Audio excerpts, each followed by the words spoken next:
Hi, and welcome to the Unknown Secrets of SEO podcast, plus internet marketing. Yeah.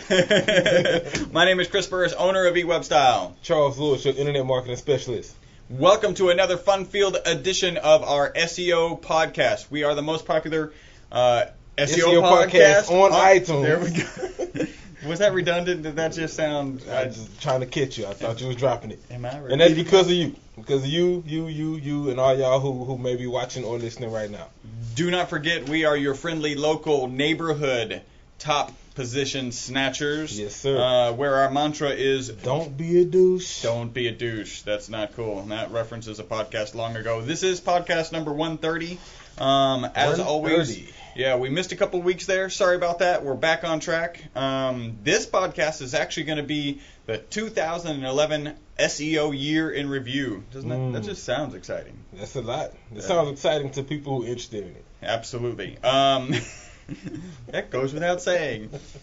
Why do they always say, like, this goes without saying? And then I don't know. All right, so our tip from our last podcast. Make sure you have a business profile on all mobile check-in platforms. Foursquare, Facebook, G+, Yelp. I couldn't read my own G or plus. That's pretty bad when you can't read your own G or plus. No tier. No tier. We got some reviews. Actually, one of them was reposted on Facebook, and I've actually got something else. We'll do that next time. Here's one of them: SEO with their own trends. That's the title. Trend setting. That's what's up. Viewer 3336755. I guess that's the generic iTunes user generator. Viewer, that dude. Love the podcast. Great way to keep up to date with all SEO related topics. Plus funny as hell with their own trends. Big punch in the face. Boom. That's awesome. Appreciate it. Oh, that's the other thing I printed. In fact, if you want to grab that, I got it on the printer. It's about time. This is Nina Elena Arnold. I've been listening to them for a year, and a review is long overdue. These guys are a staple in my SEO research. I've not found a single podcast that can rival the topics, humor, and solid information. These guys have got it right. Keep the keyword podcast coming, guys. Thanks. And this is Nina Arnold from Whistler, British Columbia. Whistler's a cool place. I had a great time in Whistler. Look at this. The punch in the face badge? Look at that. Wow. Shout out to Darren. Darren Bowie. Y'all probably can't see this. I will post this. It's already on Facebook. You see it now? Let me get a little closer. Punch in the face. And that's what's up right there. I'm wondering why there's why I printed out 8 of them. I don't know what that's all about. Yeah, it's called wasting trees. Yeah. All right, so here we go on Facebook from Ibs Abraham. I have created a sitemap and uploaded it to both my website and Google Webmaster Tools. My question is, when I, for example, add new pages to my website, do I need to update the sitemap each time? And the short answer, and I responded, was yes, you do. Yes, you should. That's the purpose of the sitemap, is to give a quick, concise location for Google to find everything that's on your site. So if you add a page, you got to post it. Now, you don't really need to there's nothing to update if you just update information on an existing page. You certainly need to update it if you add a page. Yeah, you're changing your nav or adding, sub-nav or, creating a longer navigation structure, creating brand new pages. Yeah, definitely update both sitemaps. The one on the site, and then definitely resubmit it to Webmaster Tools. Darren Bowie made the point, and this only applies if you're using WordPress. Darren Bowie says there are WordPress plugins that can do this automatically for you, and we certainly take advantage of that. And then one other thing from Facebook, because we got a lot to cover, Tony Fabar Smith, he says, here's the text of his review. He actually sent us an image of his review that he put on iTunes. I don't remember reading this, but here it goes. Edutainment at its best. Yeah, I remember that one. Yeah, is that old? Is it informative, entertaining, and a breath of fresh air? I'm a fairly new listener and love the podcast. Anybody who wants only educational content should probably buy a course. Yeah. Do you remember? Okay. Yeah, I remember that one. Apparently, long-term memory is the shortest to go. Long-term memory is the shortest to go. I don't know. Yeah. It was a feeble attempt. Wah, wah. All right, here we go. This is Year in Review. What we've done for our Year in Review 2011 SEO podcast is we've printed out, basically I take every one of our podcasts, We transcribe that podcast. We break that transcription into 3 sections. I write a title for each of those 3 sections. You guys, because you listen to our podcast, you know exactly why I do that. Content, title-rich text, all of those things.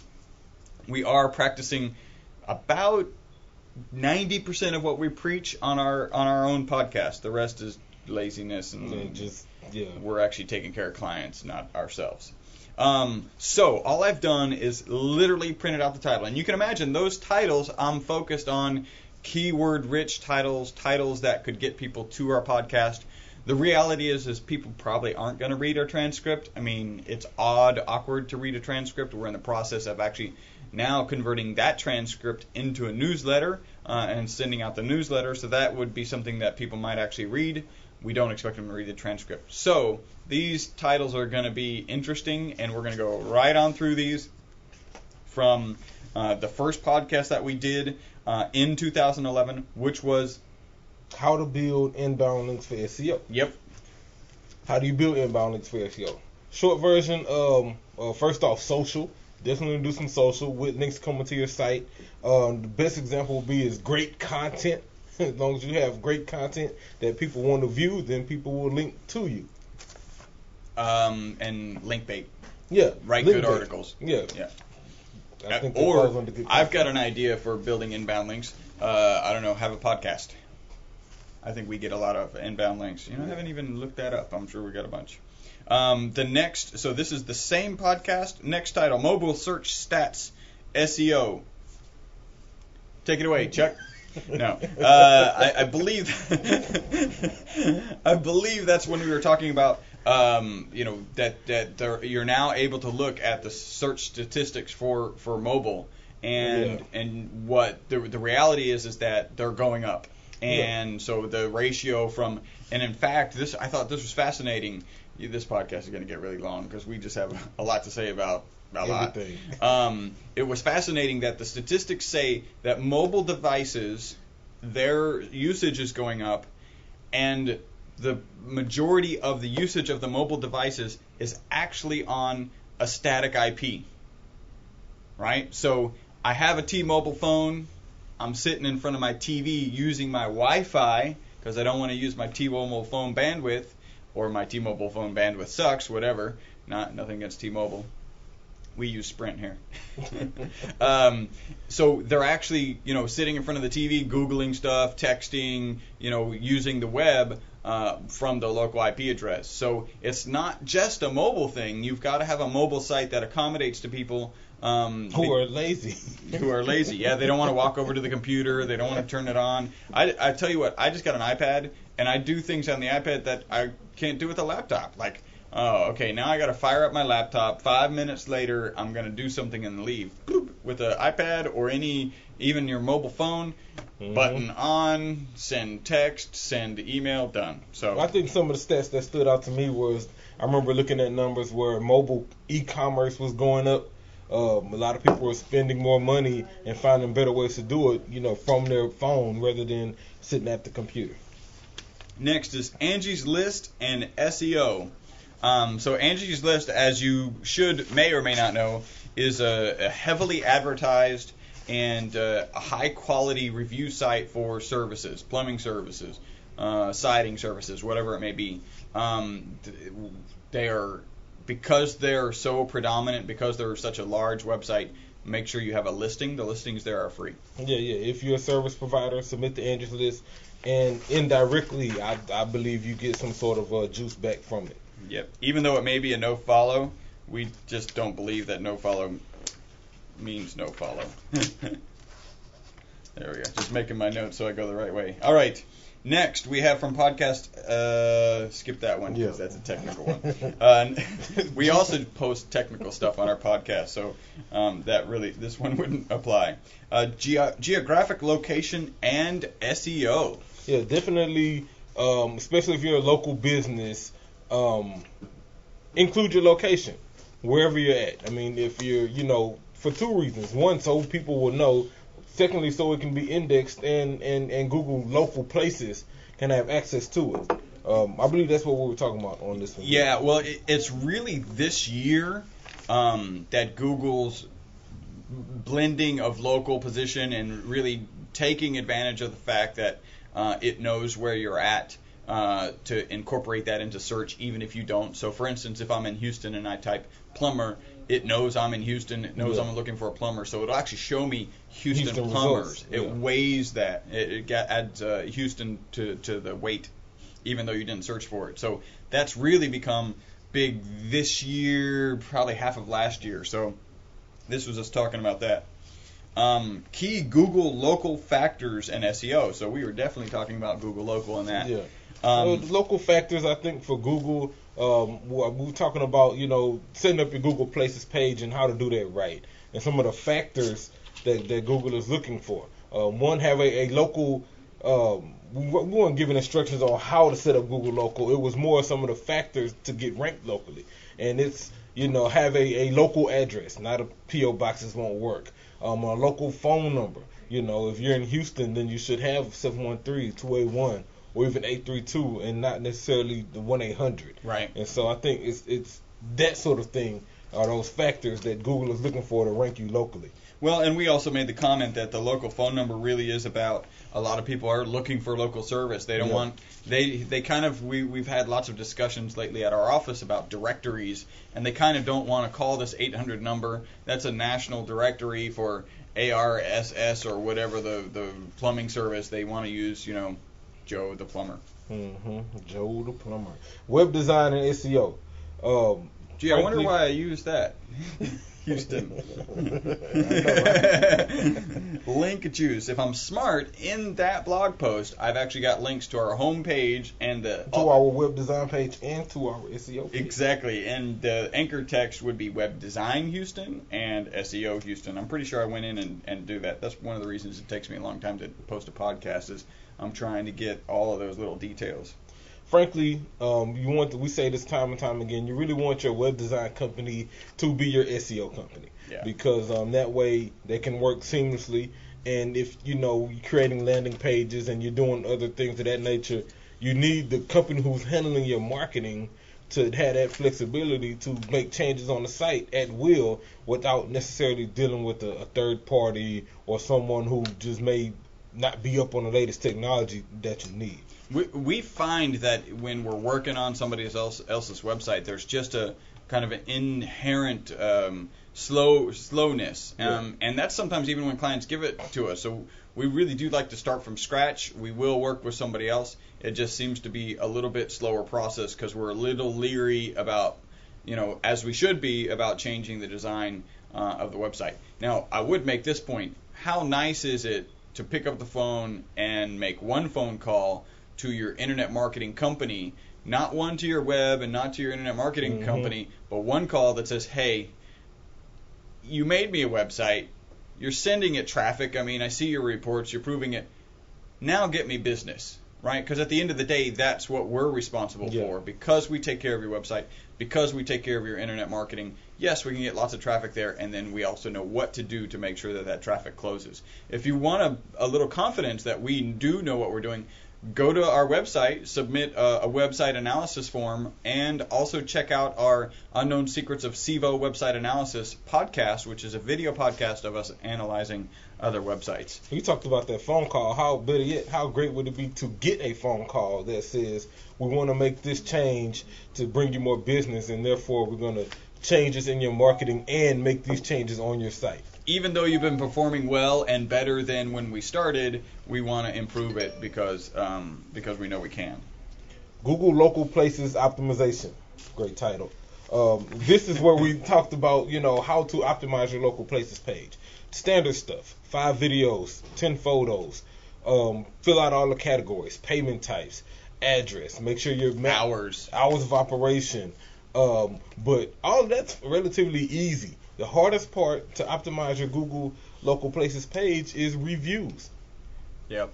You got to get reviews. The more reviews you have, you need reviews to crack that A through G listing. The other thing to remember is within the last 12 months that Google has blended their Google Local Places and their organic. Yeah. So it makes sense because there's only so much you can do with a Google Places page. So how do you rank one over the other? Well, the website that your Google Local Places page links to now weighs your Google Local Places positions. So that's just makes perfect sense. Best practices Google Local Places. We really just covered those. Make sure Make sure the information is accurate. Make sure it's up to date. Make sure that it's not false information. Right. Eventually, you will get caught. And frankly, if you have multiple locations, we have a client who does this. Then use one account and tag all of your locations there, rather than creating different a whole bunch Google of accounts. And that I was going to say, best practices is don't put multiple businesses at one address. You can with a suite number. But just be careful about that. Percentage of users on Facebook. I have no clue right now. It's huge. Yeah. Larger. A lot of people. Yeah. Matter of fact, I'm almost said everybody. Yeah, there is that one lady. Could make a bad comment. Google Places and SEO. Search visitor optimization. So if you listen to our podcast, if you check out our other podcast, you know that TM with the circle around it. Search engine visitor optimization is a phrase. What do you do with visitors after they actually get to your website?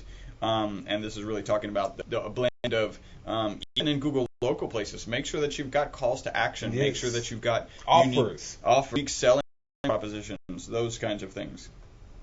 Google Local and other listings, Yelp, Yahoo, and Bing. I think we talked about, remember when Yelp made a big fuss that Google Local reviews were, they felt like they were scraping their reviews. Right. And so they ended up losing that battle. Well, Google said, yeah, we'll remove your reviews from our Local Places listings, and we'll remove your entire site from our index. Yeah. Is that cool? So much power yielded so awkwardly. Google Local Listings Trust Factor.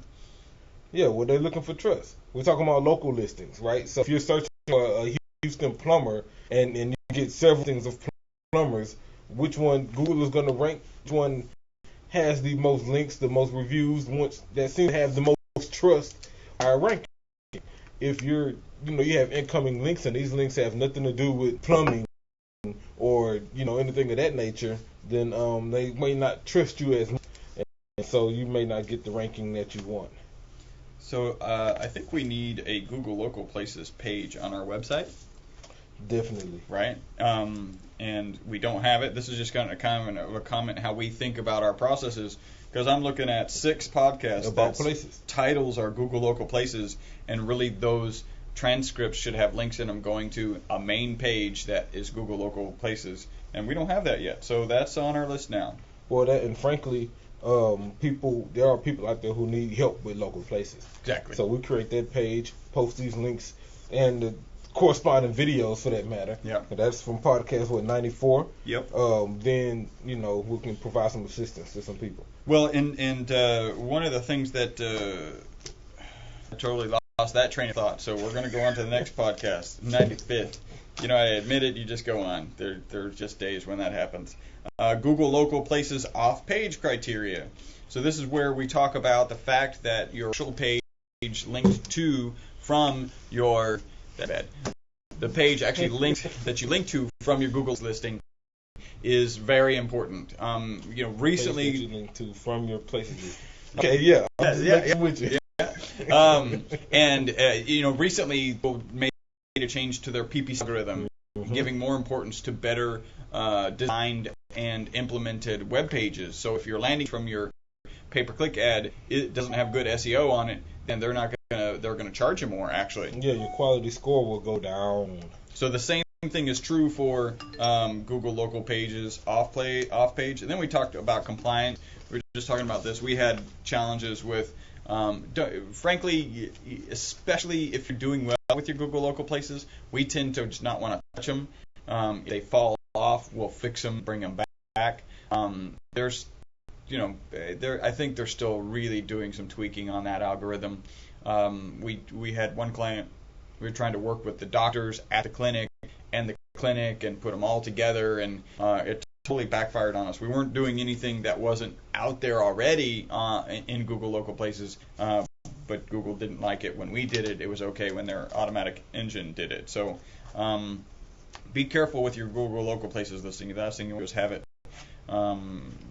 kicked off permanently. Yeah, compliance. Basically, small stuff like when you sign up for admitted to the right address, the address that they mail the postcard to, or that phone that they call, they both need to either be the address for the business or the phone number to the business. Don't, as an agency, we can't have your card sent to us. Doesn't work that way. We need to send it to you, and you give us a code, we can approve it, and then finalize your listing. Or even faster, you can approve that phone just get the phone call. Testimonials and Google local place listing. Kind of goes back to what we were talking about earlier. Testimonials, reviews. One of the ways I thought of to get better reviews, I'm going to start on the thank you pages for our clients who have leads, who have forms. Yep. I'm going to put a link to the places page. And after they fill out a form, fill out a review.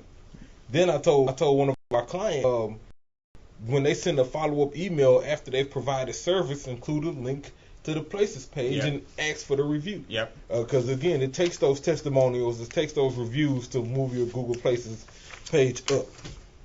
Mobile SEO strategy. So again, this goes back to what we've talked about. More and more people are doing mobile searches. Really, mobile SEO is more relevant to an on-the-streets retail company. Yeah. It doesn't mean you shouldn't be doing it. It doesn't mean we aren't doing it. It just means that it's more value there. So make sure, if you're a bar, you better have a mobile strategy. If you're a restaurant, you better have a mobile strategy. Yeah, and be listed and submit because I didn't realize how often me and Kim do this, but we do it frequently. We get hungry, leaving church, he immediately gets on the phone and local restaurant or what? Well, Chinese food. Oh yeah. That's the search query, and then if you're not on that list, then sorry, you don't get a shot. Yeah.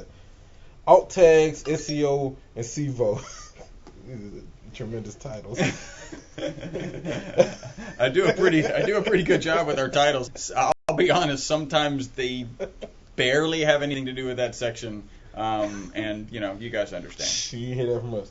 Okay, alt tags and SEO. I mean, that goes without saying. If you have images, tag it. Tag it with the keyword rich tag that also explains what that image is. From a SEO perspective, make sure that image and the tag, for that matter, give the call to action or kind of dictate what's going to happen with the click. How's it going? Production person just walked in. SEO and viral videos. How's that for a great title? Yeah, I think that one almost describes me. SEO and viral videos. Frankly, videos that go viral to get links, and links to help SEO.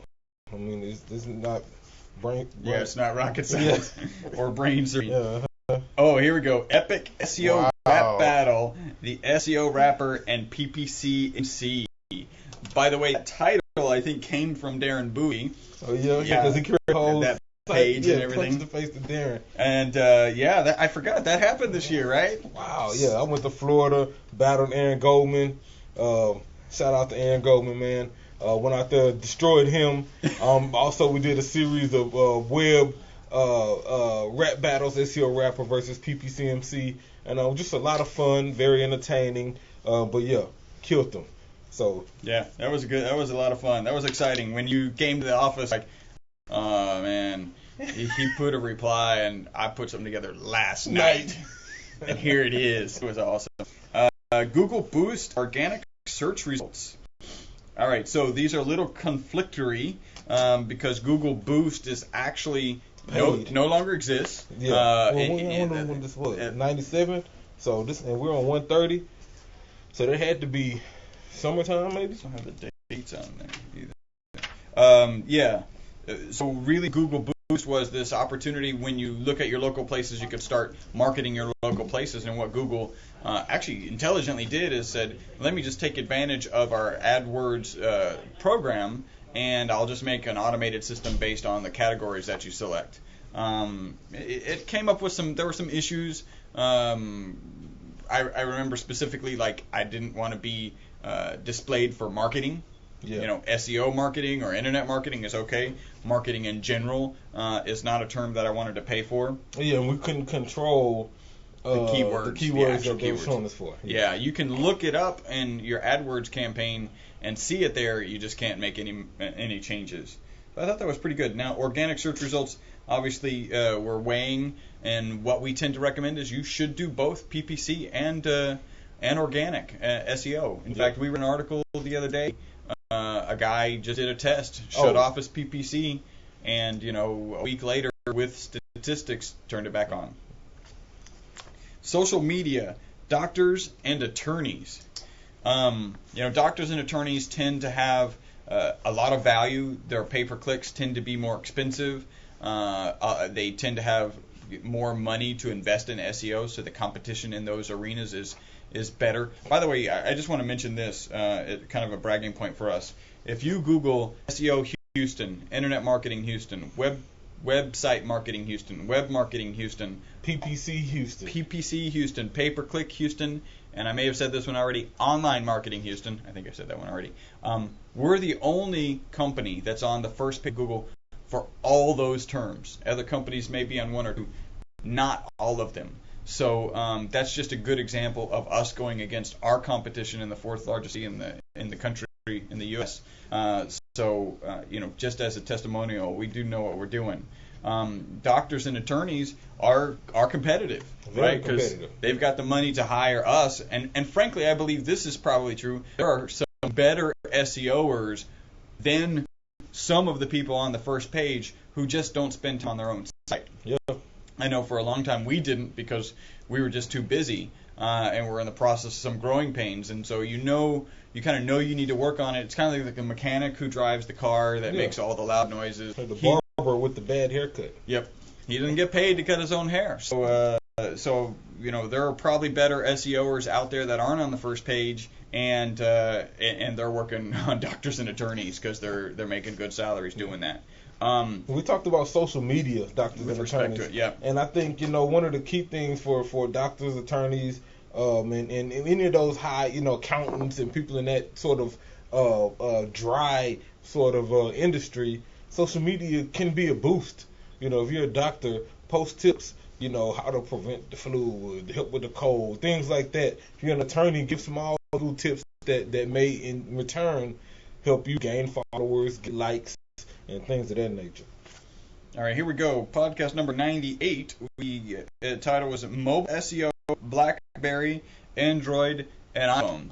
Yeah, make sure your site works all those browsers. We actually just ran into this issue with the client where we were doing the mobile version of the site. Make sure that mobile version shows, and it's kind of weird now because you have tablets. Yeah. And so tablets could end up showing a full version, although it's registered as a mobile browser. And so you have to make sure that your site will show the right way across all these browsers. Absolutely. Mobile search engine bots and algorithms. I think mobile search engine bots, they search similar to a regular search engine bot, but I think they're also looking for sites that have a mobile version. Because at the end of the day, they want to show the best. They want to give their user the best value. Yep. And last thing you want to do is show a site that's huge, graphic heavy, and is not optimized, especially for like a BlackBerry browser that's going to remove most of the images anyway. Almost text only. Google Boost and negative keywords. I think I almost touched on this already. You don't have control over keywords in Google Boost, so your only way to create negative keywords is to send an email which gets an automated reply. By the way, they did correct it. So after my email, I was no longer paying for marketing as a generic term. PPCMC versus the SEO rapper. Okay, this was probably the first one. Yeah. When he came with me at first, the guy hits me up on Facebook. I want to battle you. No. This one was first. We're going. Okay, so this is This is probably the second reply. Oh yeah, this is round two. Round two, I went in, man. I used Lil Wayne's 6 foot 7 7 foot beat. killed it. I mean, I might go repost that just for fun. That was awesome. Actually, my wife prefers your version over Lil Wayne, so that's kind of cool. The value of video to SEO. Tremendous. Yeah, tremendous. So add videos. We're working on it. That's one of the mechanic in our bad hair. By the way, I actually do have a bad haircut. No, I'm not gonna cut hair. Just to make sure that out there. Mobile version and SEO. We really kind of covered that again, which is make sure you've got a version of your mobile website. I agree with Chuck. I haven't read anything specific, certainly nothing directly from Google. It makes sense to be looking for mobile versions and give some weight to that if they're on a mobile device. I mean, that's a no-brainer. SEO, aka provide a good experience to the Google user. This is a mantra that we've really coined on this particular podcast. If you're ever wondering if something's black hat, if you're ever wondering if something, black hat may not be the best example. If you ever want to know if Google's going to take what you're doing and rank it well, all you have to ask yourself is this going to provide a good experience to the Google user? Because if it does, that's all Google wants, and then Google is actually going to place and rank that well. So that's good. Our 30-minute timer has gone off. Let's finish this next. Ooh, good. Yeah, we can mention Farmer and one more. Okay. Google Farmer Panda and SEO. That's a great title. The Panda Farmer update was a recent Google algorithm update that they made to really clamp down on all these sites that were doing content farms and all of the duplicate content issues and things of that nature, all of the article marketing. And so if you're using dupe content or you're scraping content and trying to repost it, or posting the same blog post on several different blogs, for example, it's not gonna work for you no more. In fact, we actually talked about how this actually, I don't think it was Farmer, it was Panda, how Panda actually affected one of our SEO page. Because we were using content from our SEO podcast on our SEO page. Google saw that as scraped content and penalized us. Once we took that content off and replaced it, frankly, we replaced it with our bios. That page is on the first page now, so that's good on a national term. All right, last one. I'll let you take this one. Content is king. That was good. Skip the hard one and go to the keywords are supreme. That goes without saying. Content is king, keywords are supreme. And we should have said content is king, keywords are queen, because the queen really runs everything. Exactly. Let's be honest. And if you're talking content, then you must have keywords in your content. Yeah, and the real mantra there is, in real estate, it's location, location, location. In SEO and internet marketing in general, it's keywords.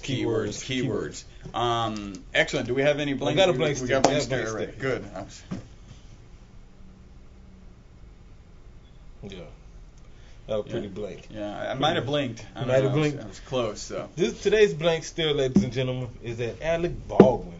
Did you hear what he did? I saw him on the news. I didn't see what So Alec Baldwin gets kicked off of a plane, American Airlines, because it's time to turn your phones off, and he's in the middle of a Words with Friends game. And he decides that's more important. He doesn't turn it off. They kick him off the plane. He has to catch the next flight. Wow. That's competitive.